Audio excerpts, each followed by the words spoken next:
ॐ स्थापकाय च धर्मस्य सर्वधर्मस्वरूपिणे अवतारवरिष्ठाय रामकृष्णाय ते नमः।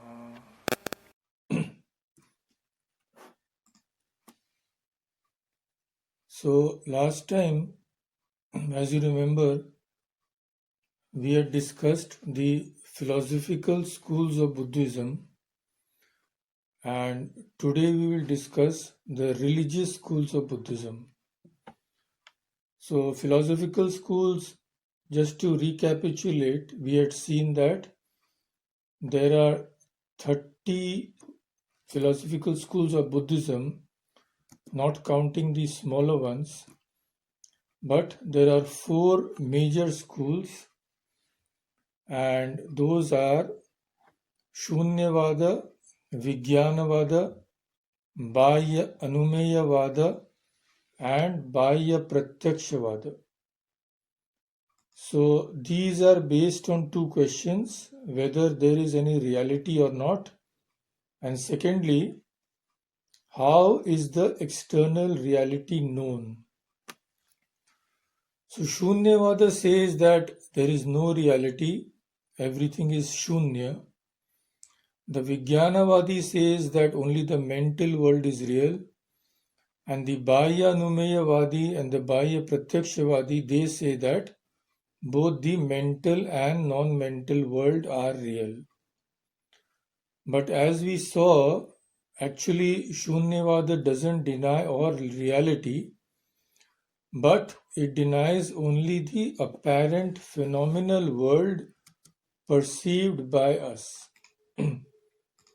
You see, Buddha had said that he had an experience of things far beyond. So, basing on that statement of his, the Shunyavadi says that behind this apparent phenomenal world, there is a reality not describable by any character. So, Shunyata or voidness is the name for this indeterminable, indescribable nature of things. And Shunya only means the conditional character of things and their consequent changeability or indescribability. So according to Shunyavada, there are 2 truths. One is phenomenal and one is transcendental. So this much we had seen last time. Now today we will start the religious schools of Buddhism. There are two only main religious schools. We have discussed them in brief in the earlier classes. These are Hinayana and Mahayana. So let us take up Hinayana first. Now the Hinayana, their followers, they represent faithfully the earlier form of Buddhism. And the Hinayana, very much similar to Jainism, stands as the example of a religion without God. In the Hinayana, the place of God is taken by the universal law of karma, or the moral law, which governs the universe in such a way that no fruit of action is lost and every individual gets what he deserves. Each of us gets the mind, the body, and the place in life that we deserve by our past deeds. So the life and teachings of Buddha furnish the ideal as well as the promise or possibility of every individual who is in bondage attaining liberation. There is no one who cannot attain the highest state, who cannot attain liberation, according to Buddha. All a person needs is unshaken confidence in his own power of achievement and a faith in the moral law that guarantees the preservation of every bit of progress made.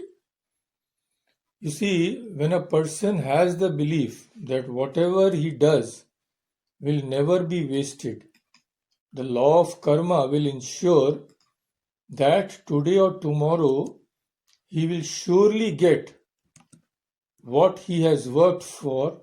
Then he is encouraged. He is encouraged to try and never give up, because he knows that nothing will be lost. And the second thing is, he should have faith in himself that yes, I have the capacity. If I try correctly, I can surely achieve the supreme goal.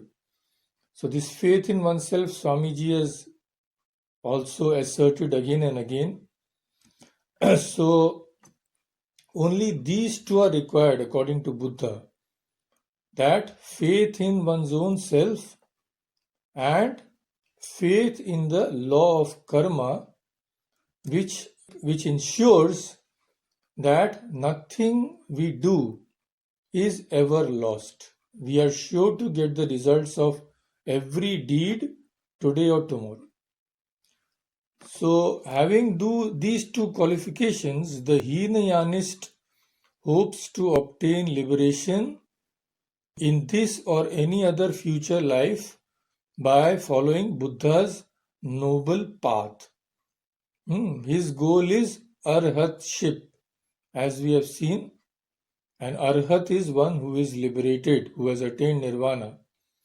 So his goal is arhatship or nirvana, the state which extinguishes all misery forever. So Hinayana is a religion of self-help, and it strictly follows Buddha's sayings, be a light unto thyself. It is said that this was one of the last teachings of Buddha to his disciple Ananda. Atma Deepo Bhava. Deepa is a lamp. So Atma Deepo Bhava. You be a light unto yourself. Nobody else can help you. The Gita also says, Uddharet Atmana Atmanam. Atmana, by oneself. Atmanam, oneself. Should Uddharet. Should Uddhar means to deliver, to get deliverance. So, to get liberation, one has to raise oneself by one's own efforts. So, this is also what Buddha has taught. So, this path does not depend on divine mercy or any other foreign help except the ideal set by Buddha and the moral law of the universe. So it is obvious that this path is meant only for the strong and those who are ready and capable of following Buddha's teachings of renunciation. But unfortunately, we all know that these kind of people are all too few in this world. In every age, such people are always few. The majority depend on external support.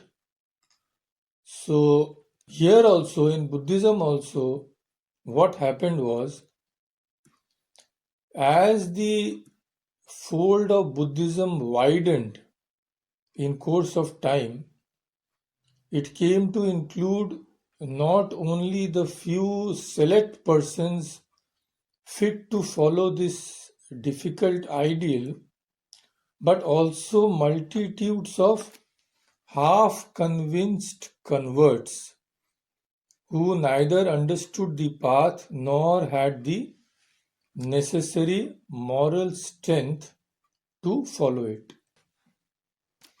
So, as the fold of Buddhism widened, it came to include not only the few people who were endowed with true renunciation and true understanding of Buddha's teachings, but also many others, multitudes, who didn't understand the path and didn't have the strength to follow it. This is what happens when everybody tries to adopt monasticism. When each and every person tries to be a monk, the ideal is lowered because in no age can multitudes be fit to follow the path of renunciation. And in Buddhism, what happened with the support of royal patrons like Ashoka, Buddhism gained in number. Thousands and thousands of people became Buddhists and they became monks. But Buddhism lost its original quality. What happened was the bulk of the people who accepted Buddhism brought it down to their own level. Where what happens? See, suppose 100 people have joined and only out of them, only a handful, say 5 or 6, are fit to follow the path of renunciation. So, automatically, the majority will rule. The rest of the 95, they will rule and they will bring the ideal down to their own level. They will lower the ideal. So these new converts, they came with their own habits, beliefs and traditions, which all the others were forced to accept, most of the others.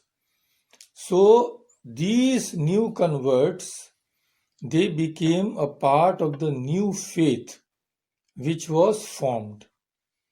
Now the early teachers had a very difficult choice. The early teachers who were there still of Buddhism, they had a very difficult choice. Either they had to uphold the original ideal at the cost of number, or uphold the number at the cost of the ideal. So a few strong ones preferred the first. They said, no matter what, we have to hold the ideal aloft. Whether someone comes or goes, we don't matter. Even if we have a handful of followers, it doesn't matter. But the majority could not resist the temptation of the second. Of the second means including the number at the cost of the ideal. So these people, they came thus to build what they were pleased to call the Mahayana. Mahayana is the great vehicle, contrasting it with the orthodox faith of the former, which they called the Hinayana or the lesser vehicle. So, in what way this was the great vehicle, we can only say by the criterion of number. Many people joined and they lowered the ideal. So, if the number was the criteria, the number of Buddhists, then Mahayana deserved the name, but not in any other sense. So, its accommodating spirit and another thing it had was the missionary zeal made it possible for Mahayana to penetrate into the Himalayas and move across China, Japan, Korea and absorb people of diverse cultures. You see, it was ready to change. So one who is ready to change can accept people of all kinds. Mahayana Buddhism also entered these countries, and now we know that the majority of the Buddhists are in these countries, China, Japan, etc. So as it progressed, this Mahayana assumed newer and newer forms, assimilating the beliefs of the people it admitted. So modern Mahayanists are proud of their faith and love to call it a living, progressive religion whose adaptability is the sign of its vitality. So they say that we are adaptable to all tastes. We can change. That is why we are progressive. This point can be disputed, you see. Some things can be changed with the passage of time and with the changing beliefs of the followers, but not everything is changed. Not everything can be changed. The primary teachings of Buddha, of the total renunciation, of holding nirvana to be the greatest ideal, these cannot be changed.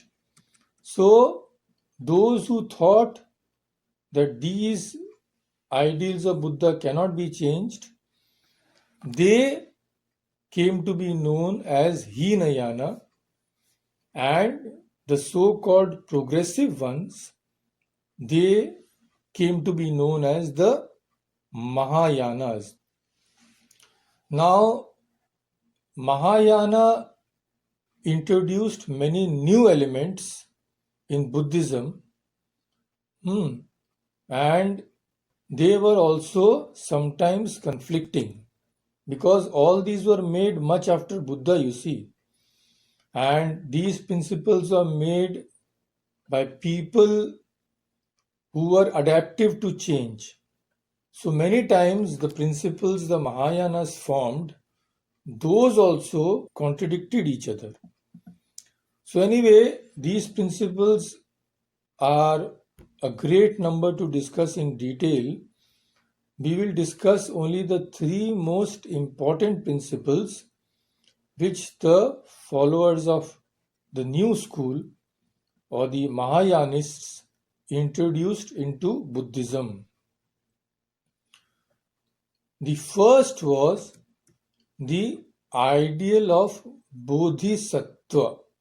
Bodhisattva, we are all familiar with this term, but maybe we are not so conversant with what it really means. Bodhisattva, some writers say that Bodhisattva existed even in earlier Buddhism, while some are of the opinion that Bodhisattva ideal has been introduced later by the Mahayanists. So there's a lot of debate on that. We will not go into all that. So we will just see, according to Mahayana as well as Hinayana, what the term Bodhisattva means. Now you see, the ideal of Buddha was liberation for oneself, complete cessation of suffering, and we should bear in mind that it was not that Buddha wanted his followers to be selfish, not at all.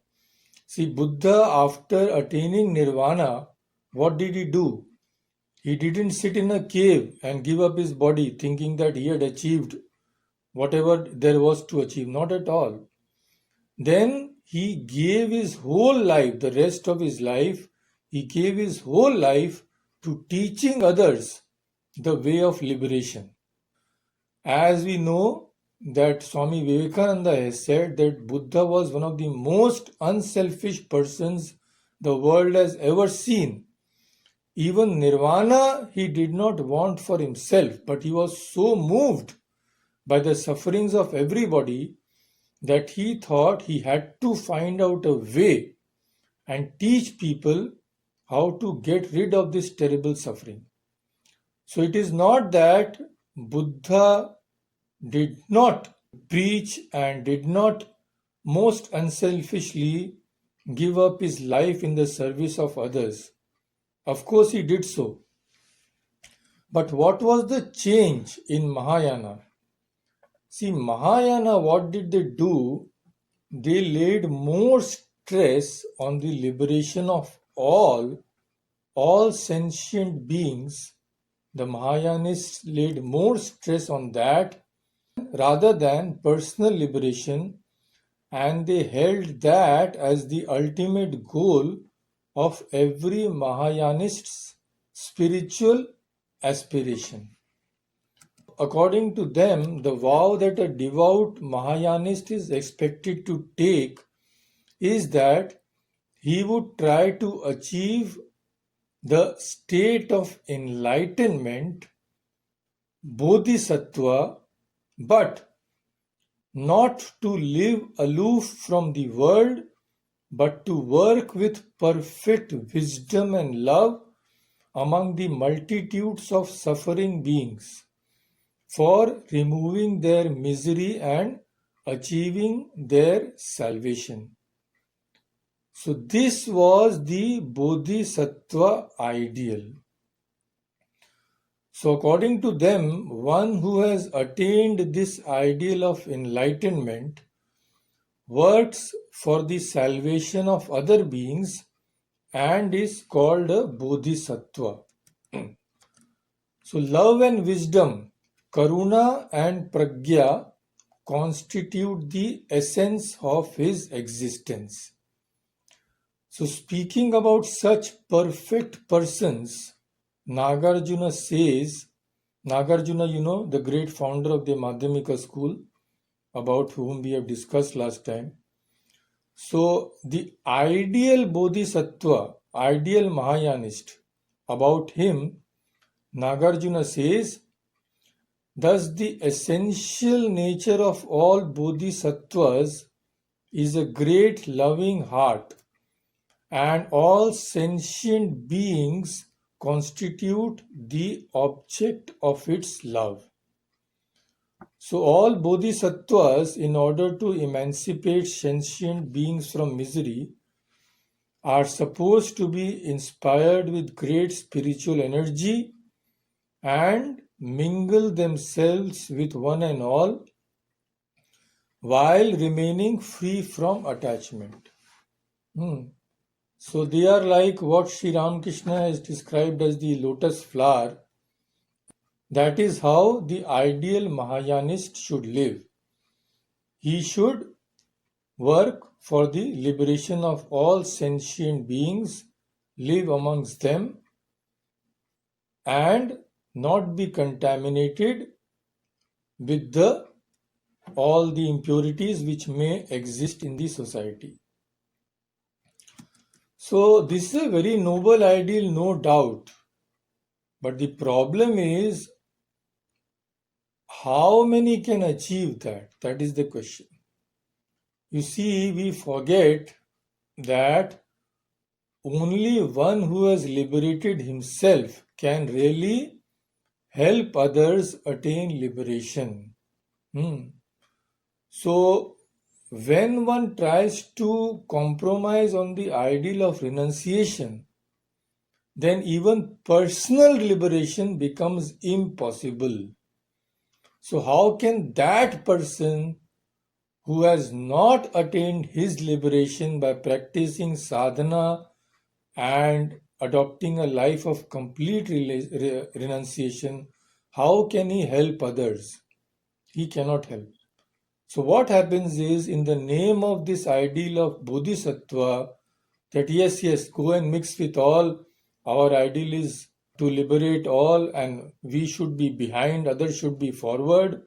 What actually happens, 99% of the case, that the ideal is lowered. Indiscriminate mixing with all types of persons, the desire for enjoyment also enters the monasteries. And without their knowing, the people who are supposed to hold the ideal of renunciation, they gradually lower themselves to the standard of the majority who exist in society. And the majority of the people in society will always be inclined to enjoyment and never to renunciation. So, in paper and pencil, stating these ideals is very good. But in practical life, what happened was, again and again, Swami Vivekananda has said, by opening the door of monasticism to everybody, Buddhism was practically destroyed. They could not hold on to that earlier spirit of renunciation. That is why afterwards Shankaracharya had to defeat all the Buddhist scholars of his day, seeing the corruption prevalent in Buddhism. And finally, because of his efforts, Buddhism was practically, that kind of Buddhism was practically driven out of India. This is the Bodhisattva ideal which is taught by the Mahayanas. But some scholars say that even the early Buddhist schools mention the ideal of a Bodhisattva. So according to the ancient school, who is a Bodhisattva? Bodhisattva refers to anyone who has made a resolution to become a Buddha and has also received a confirmation or prediction from a living Buddha that this will be so. So according to the ancient tradition, a Bodhisattva is a spiritual aspirant, mind you. He has not attained Buddhahood yet.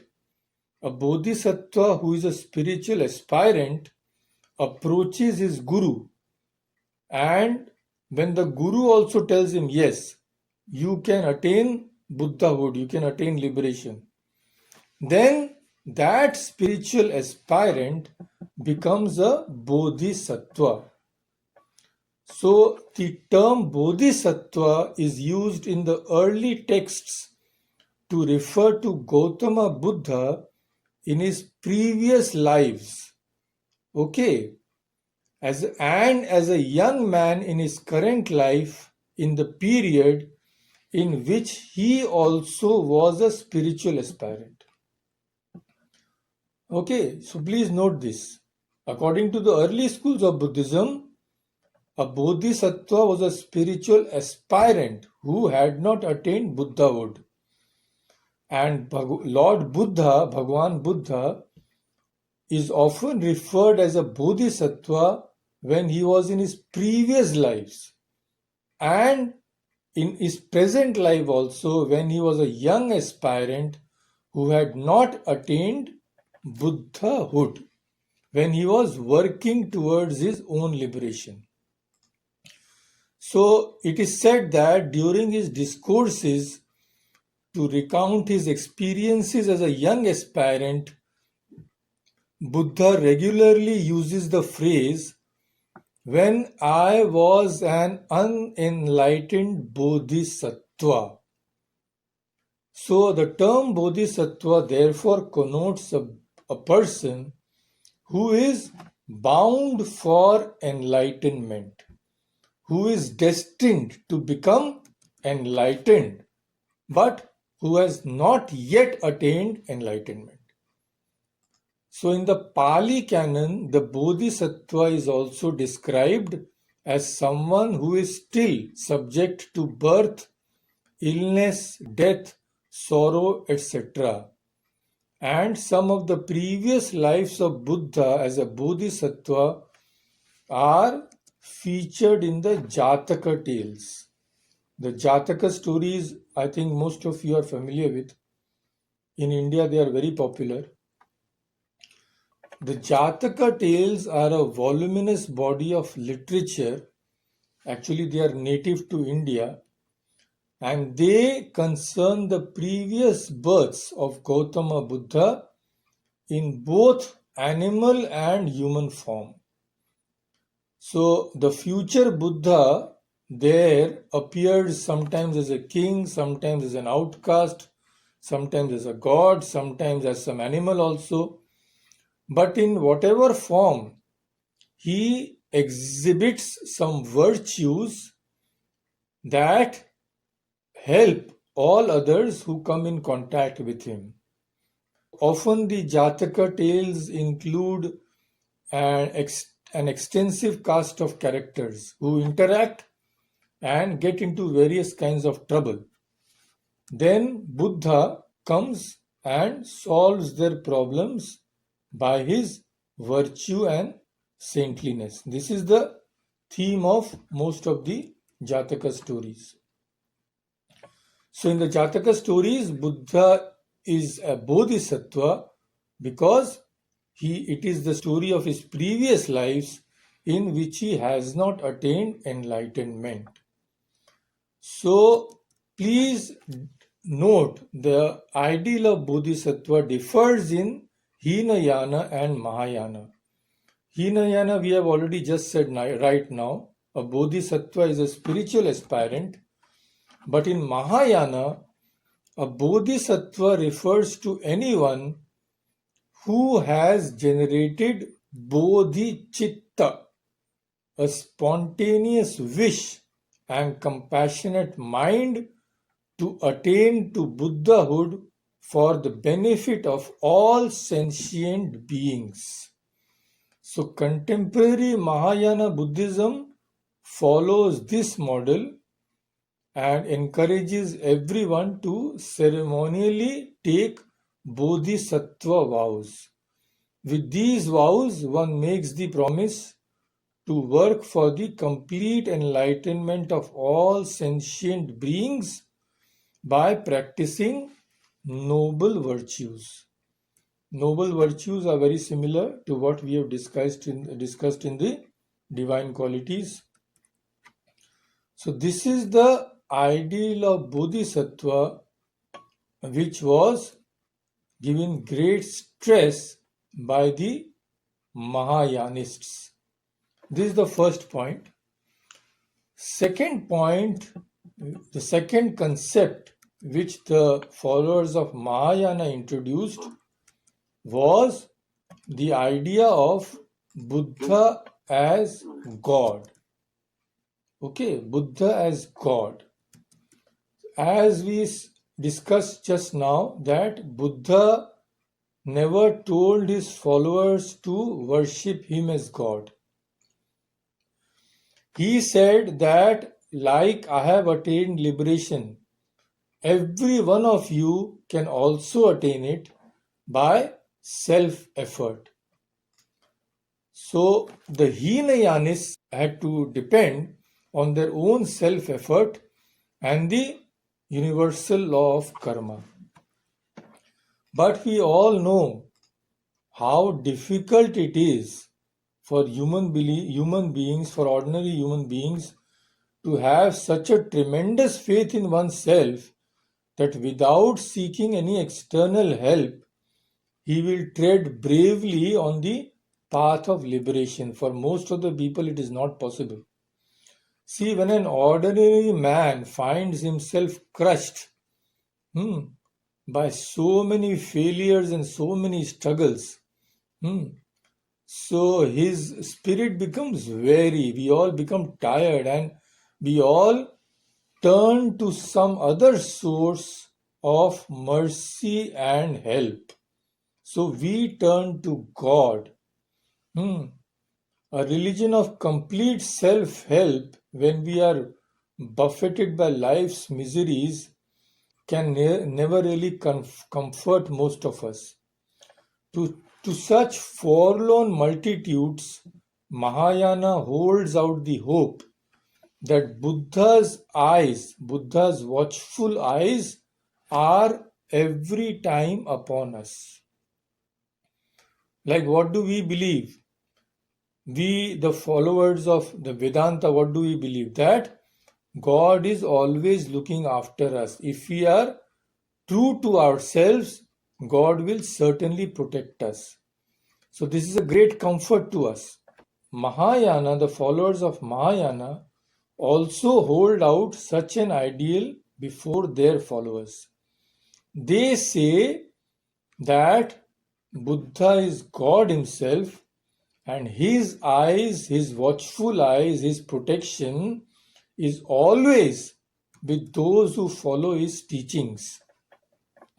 So in Mahayana, Buddha is identified with the transcendental reality which the Mahayana philosophy accepts. The historical Buddha or Gautama is believed in the common Indian way to be the incarnation of that ultimate reality. Many other previous incarnations of Buddha are also believed in and described in the Jatakas, as we have discussed. So, as in Vedanta, here also the ultimate reality is conceived to be beyond all description. But this reality is also thought of as manifesting itself in this world as the regulator of the universe.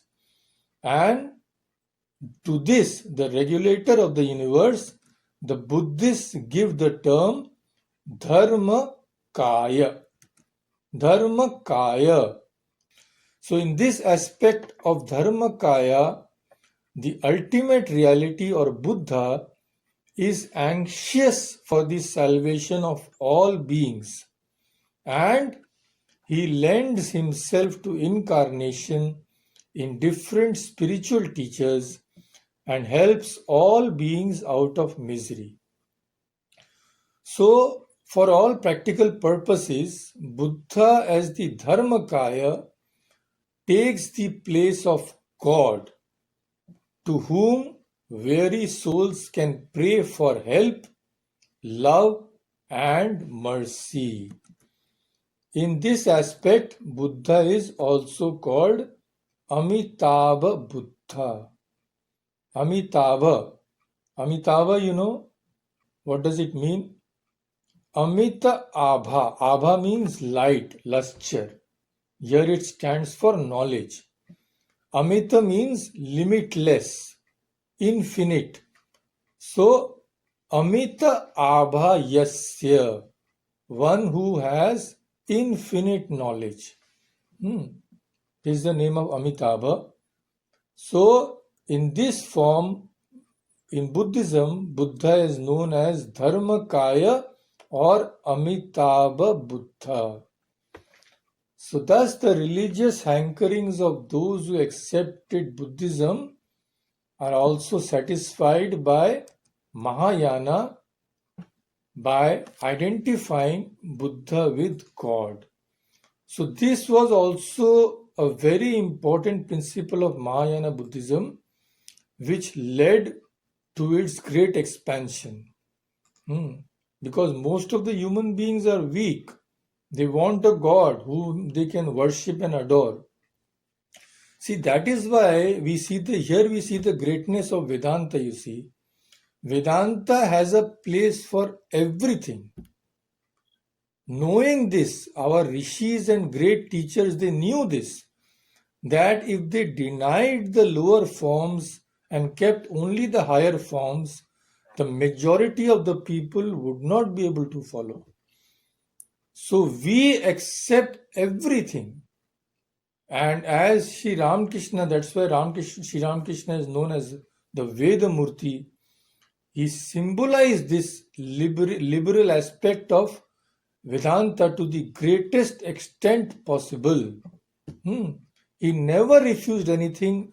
He said all paths, each and every path, whether you worship God or whether you depend on self-help, whether you don't accept God, anything, only if you are true and sincere, you will certainly reach the goal. That is what he stressed.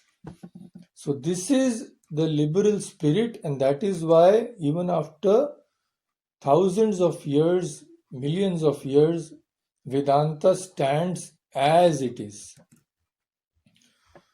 So this is the second principle, that in Mahayana, Buddha took the place of God. And the third principle is restoration of the self. As we have discussed last time, in the Hinayana, there is no place of the self at all. But this became one of the sources of the ordinary man's dread. He began to fear earlier Buddhism because of the negation of the self. So an ordinary person is bound to ask, if there is no self, for whom to work? If I don't exist, then why should I do anything? It's better to commit suicide. So Mahayana philosophy points out that the self is an illusion, it is correct. But there are two selves, as we have already seen. There is one phenomenal self, that is an illusion. That phenomenal self or individual ego is false, that is correct. But behind this apparent self is the transcendental reality, which is the self of all beings. To this transcendental reality, the Mahayana Buddhists give the name Mahatman. So the devout Mahayanist thus finds his own self restored in a more elevated and magnified form. So he gains comfort that yes, I do exist, myself does exist, and whatever I do, this self of mine, this true self of mine, will gain in the end.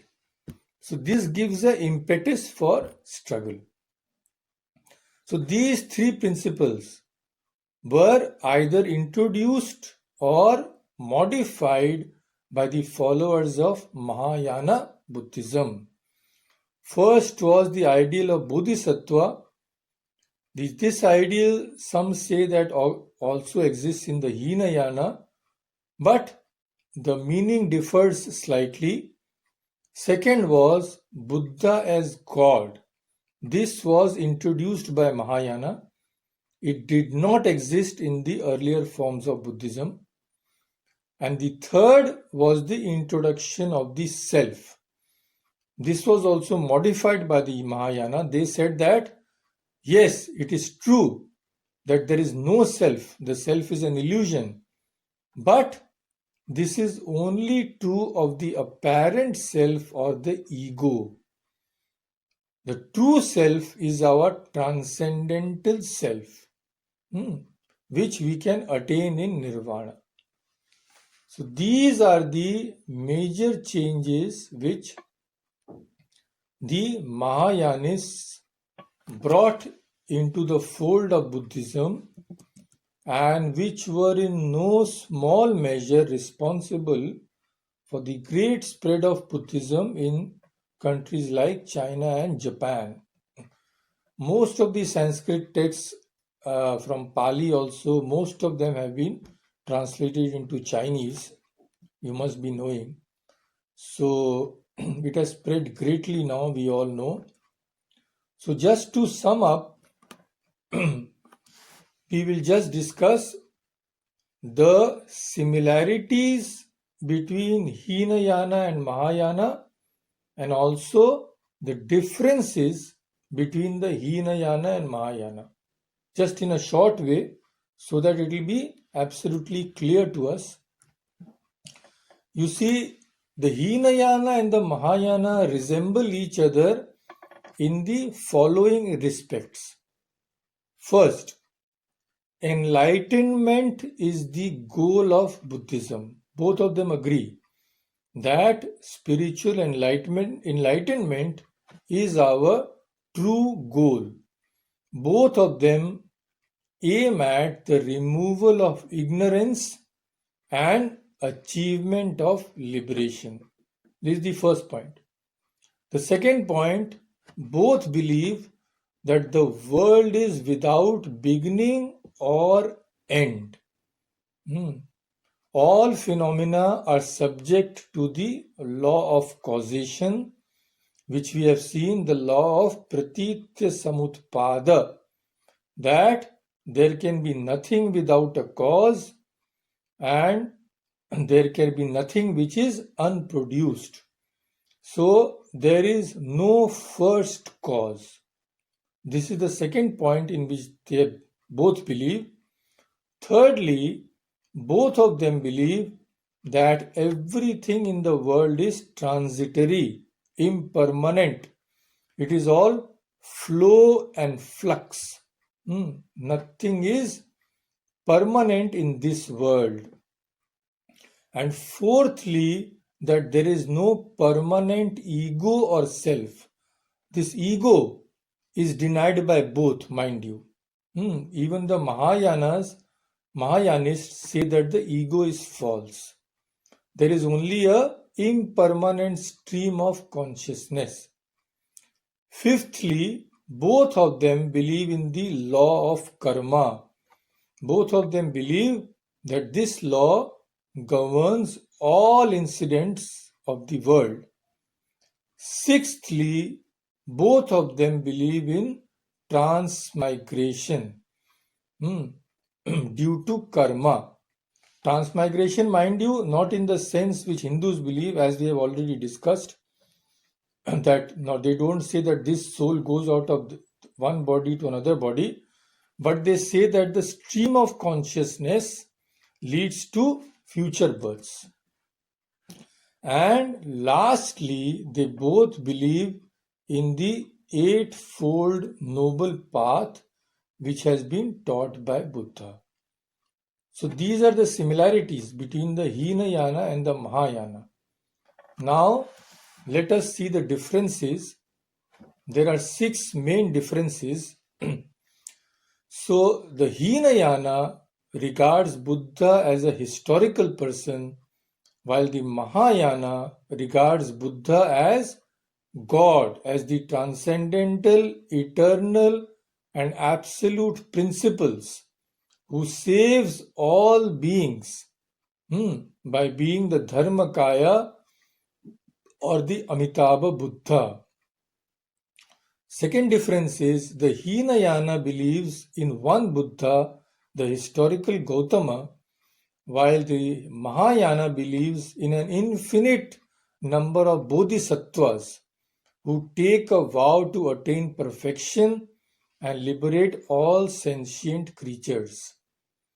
The third difference is the former, that is the Hinayana, aims at the attainment of arhathood or individual liberation, while the latter, the Mahayana, gives more stress to the attainment of bodhisattvahood or liberation for all. The fourth difference is the Hinayana emphasizes the monk's life of renunciation, while the Mahayana emphasizes the life of a householder. Because according to them, a householder is in the world, he does not run away from the world. So, being in the world, he can help everybody more. The fifth difference is the former looks upon suffering as something to be escaped from, while the Mahayana believes that it is a means to liberation.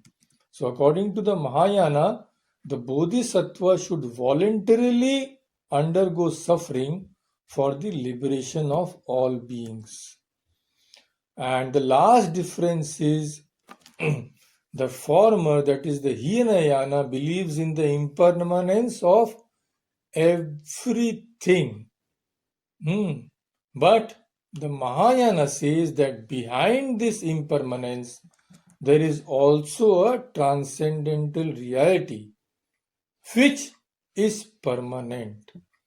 And this reality is not different from Buddha. This reality itself comes down as Buddha to grant salvation to all beings.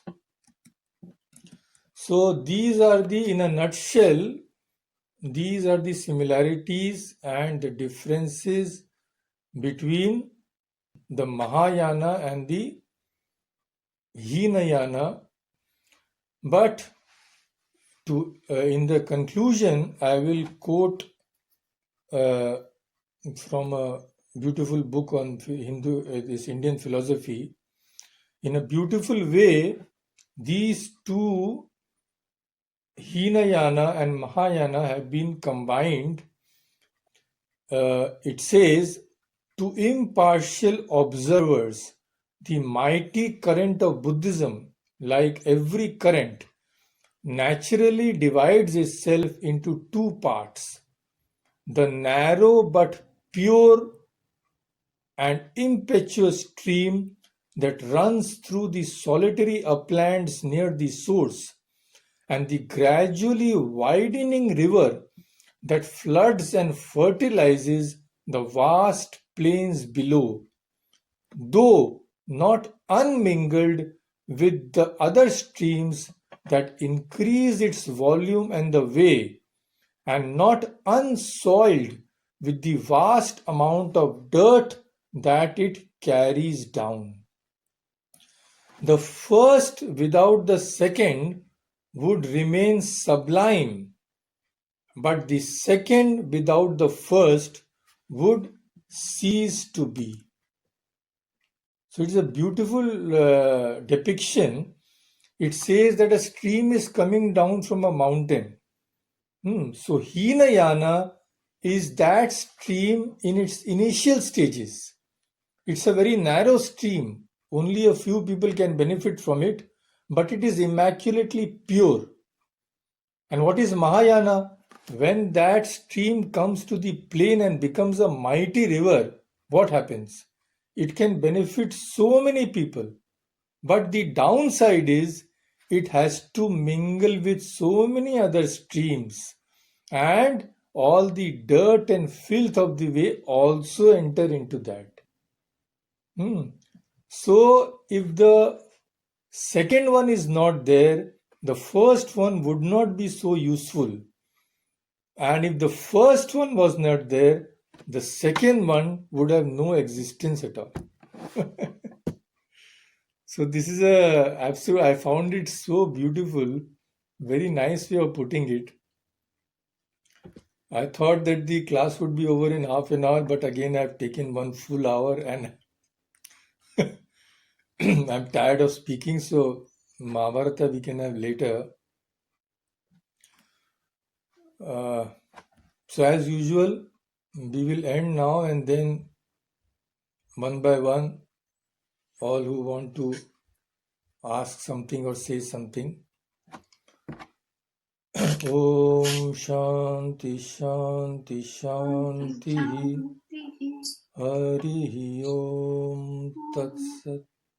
Shri Ram Krishna Paramastu.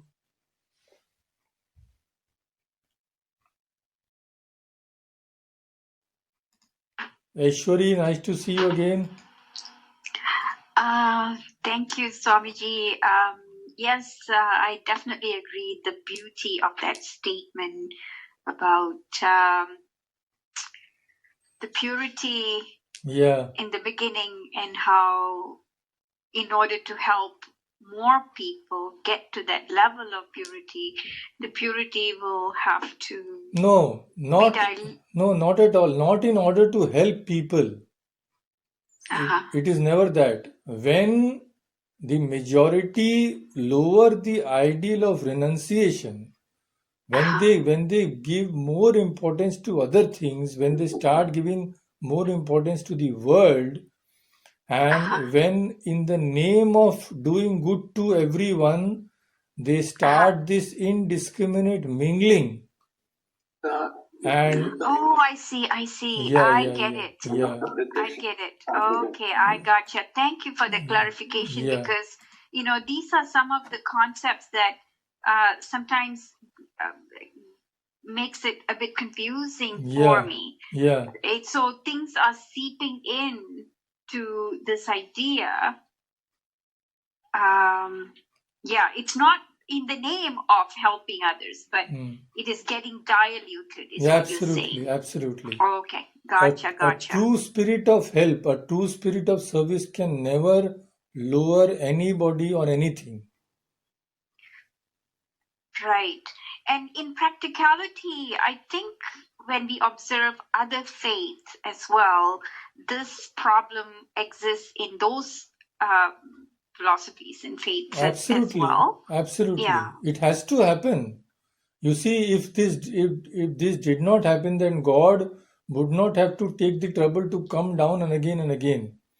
He would have come once, established dharma, and gone away, and he would rest in peace.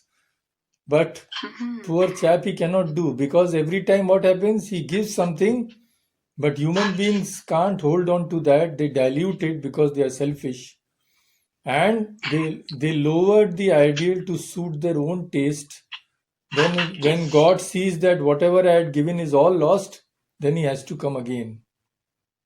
That is the problem. Right, and over time, there are many different schools emerge, not just in Buddhism, but in all other faiths as well. Yes, correct. Seems to take that route. Well, thank you so much, Swamiji, for this clarification. Thank you so much. Next is Jyoti ji. Hi, Maharaj. Hello. I wanted to say thank you so much. As always, you give us multiple concepts to keep in our minds and think about it. And it helps us not be just, one-sided or close-minded, but it kind of opens our minds. So thank you so much for, giving us two different truths, but separately, so we can understand both. One question, Maharaj, the quote from the Hindu philosophy that you said, can you tell me if there is like a name of the book or something that I could look it up? And I love the quote, and I kind of wanted to, Quote save it. means what I mentioned at the very last.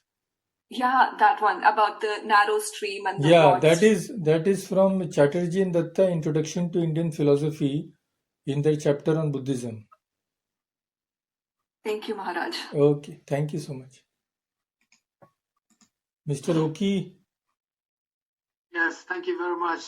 And when I go to Buddhist temple, so many statues around there. Yeah. I wonder why so many. Yeah, because statues just like the Hindus, you see, because the Mahayana accept the same ideal, so they worship God as Buddha, and they build great statues, huge statues of Buddha. I had gone to Karnataka once. In Karnataka, a huge piece of land has been granted to the people who are exiled from Tibet. Those who ran away because of the Chinese aggression, they have been granted refuge in there. So there was a Buddhist temple.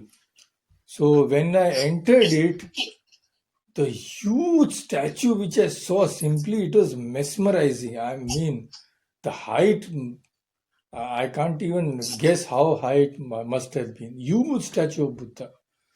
And a beautiful temple, absolutely wonderful. And so many decorations, all that, So worship, rituals, everything has to enter, you see. People want that, the majority want that. So it is no good saying that don't do this. They will do this. Better to make a place for everybody. Better to make, like Vedanta, have a place for one and all. Shashi ji. Swamiji, thank you. You gave a very beautiful discourse on Buddhism in a very short period, and all the aspects were covered. Very beautiful. Thank you again. Thank you so much. Okay. Maharaj, can I ask you a question? Yeah, of course. How did Tantric Buddhism, Tantric practices came into Mahayana Buddhism? See, how something comes, like anything which comes. How can you say how it came? Because as we have seen that Mahayana, so many people joined Mahayana, they came with their own beliefs. Mahayana tried to assimilate everything into their form of Buddhism. So naturally, people with that inclination also came. They also tried to accommodate them. So they all slowly. I just read that Tibetan Buddhism has a lot of influences of Tantric the Brahman concept. Maybe. I have not read Tibetan Buddhism in detail, so I can't say. So I'm saying that there is no basic difference between Vedanta's philosophy, and we don't have any conflict, rather than I will say not basic difference, but there is no conflict between Vedanta and the Buddhism. Still, the Buddhist has broken a lot of temples in India. I have visited a couple of them there in Bahraich and all. And it is the Adi Shankaracharya who brought Vedanta again, and there is another person, I think maybe you will be able to tell us more about Mr. Bhatt, who really won from the Buddhist philosophers Shastrat, and then Mr. Adi Shankaracharya has given Vedanta again back, defeating Mr. Bhatt in the Shastrat. So I don't understand why any reason, like, no, I don't see like why Vedanta and Buddhist has fought so much. Yeah, I also don't understand why people fight with each other. This is the eternal question. There is no difference amongst us. We are all human beings. We are all going towards one goal.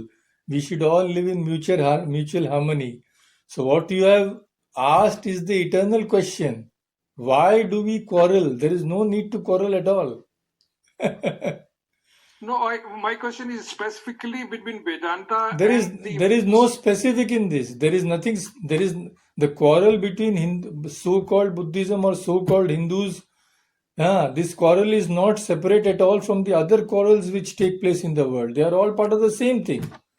In each religion, in each sect, in every sphere, there are some people who can't stay without quarreling. So they will always quarrel, whether they're in Hinduism, in Christianity, in Buddhism or Islam, doesn't matter.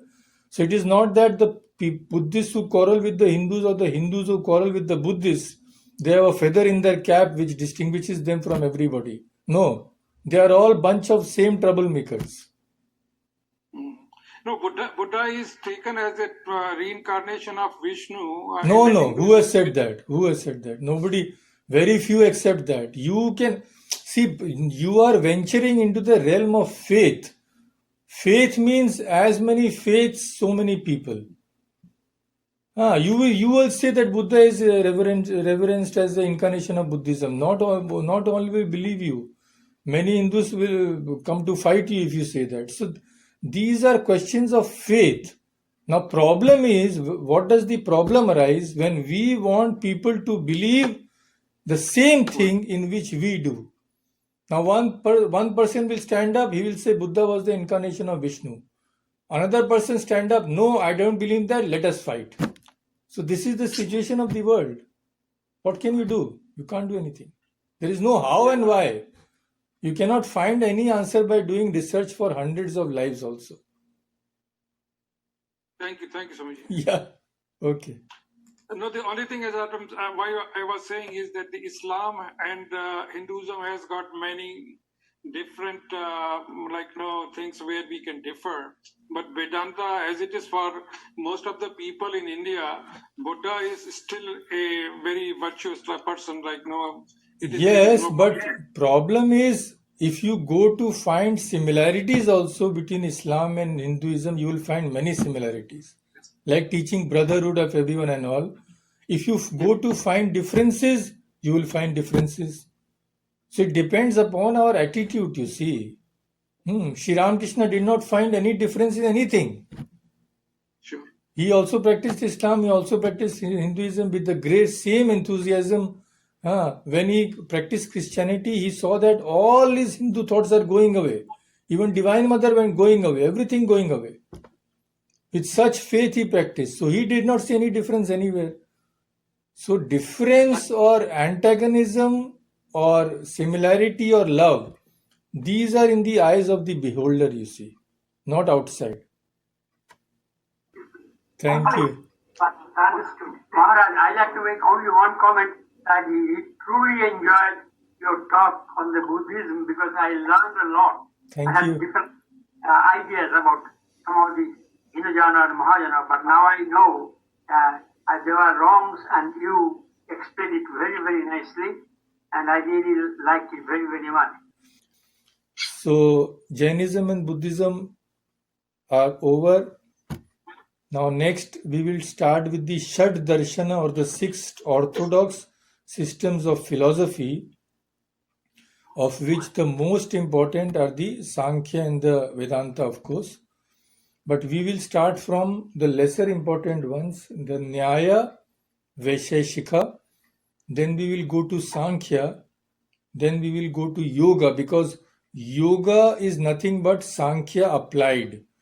The application of Sankhya in practical life is Yoga. They both believe in the same concepts. And then Purva Mimamsa and Uttar Mimamsa. Purva Mimamsa also believes in the Vedas, but they believe in the ritualistic part, and the Vedanta we all know. So this is the scheme I wish to follow. But before going into Nyaya, I will give you some rest from philosophy, and next time we can discuss something of Bhagavad Gita. I plan to discuss the 3 kinds of intelligence, the 3 kinds of intelligence which exist in human beings, and this intelligence it is which goads us, which impels us to different activities. We do what our intellect decides. So according to the type of intellect we have will depend our activities. So it has been beautifully described in the Bhagavad Gita. We can discuss that next time, God willing. After that, maybe one more week of Bhagavad Gita, let me see. And after that, we can start the Nyaya and the Vaisheshika. The Nyaya philosophy is, most of it is logic. Like see, Buddhism, Jainism, etc., they focus on the liberation of the soul. The Nyaya and the Vaisheshika also say that the primary aim of philosophy is the liberation of the soul. But for all practical purposes, Nyaya is just a system of logic. It is simply fantastic if you study it in detail, but very few people will have the patience to study that. We cannot go into that, and without knowing a little Sanskrit, it is impossible even to approach Nyaya. You cannot go even near Nyaya. So I will just discuss some very, very basic principles, and maybe in 1 or 2 class we can finish. But Sankhya I want to discuss in detail because it has so many similarities with Vedanta, and without understanding Sankhya, you cannot understand the Gita. So next week we will meet hopefully. Thank you so much. I enjoy being with you all so much. Let's see when we can meet in person as soon as possible. Okay, thank you so much. See you soon. I will end the meeting here.